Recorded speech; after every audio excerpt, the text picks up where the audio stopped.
उत्तर प्रदेश के एक छोटे से गांव में एक पुरानी हवेली थी, ठाकुर हवेली। वर्षों से वीरान पड़ी इस हवेली के बारे में गांव वालों का कहना था कि वहां कोई आत्मा वास करती है। रात होते ही वहां से चीखें, रोने और चेन घसीटने की आवाजें आती थीं।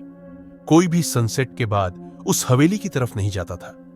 एक दिन शहर से आए 4 दोस्त रवि, सोनू, मनीष और अजय गांव घूमने आए। गांव के लोगों से हवेली की कहानियां सुनकर उन्होंने तय किया कि वे रात को हवेली में जाकर सच जानेंगे। रात के 12 बजे चारों दोस्त टॉर्च लेकर हवेली में घुसे। दरवाजा खुद ब खुद चरमराते हुए खुल गया। हवेली के अंदर घुप्प अंधेरा और सड़ांत थी। दीवारों पर धूल, जाले और अजीब सी खून के छींटों जैसे निशान थे। अचानक एक दरवाजा अपने आप बंद हो गया और तेज हवा का झोंका चारों के बीच डर भर गया। रवि ने कहा, यह सब वहम है, कोई भूत वूत नहीं होता। तभी सीढ़ियों से एक सफेद साया उतरता दिखा। वह एक औरत थी, लंबे खुले बाल, उलटे पैर और आंखें खून जैसी लाल। उसके चेहरे पर कोई नाक नहीं थी, सिर्फ एक गहरा गड्ढा। चारों चीख उठे और भागने लगे, लेकिन दरवाजा बंद हो चुका था। सोनू ने खिड़की तोड़ने की कोशिश की, पर जैसे ही उसने शीशा छुआ, उसके हाथ जलने लगे, जैसे खौलते पानी में डूबा दिए हो।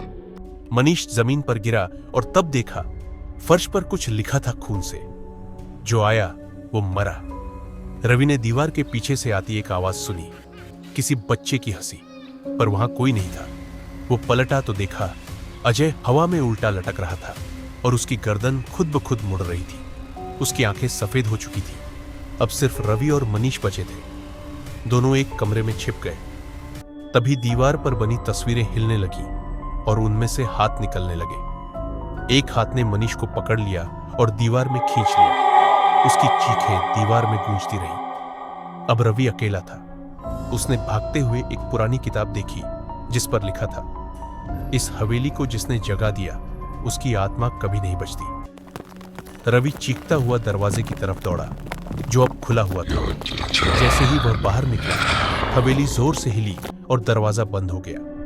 अगली सुबह गांव वालों को हवेली के बाहर सिर्फ एक चीज मिली, रवि की आंखें। उसका शरीर कभी नहीं मिला।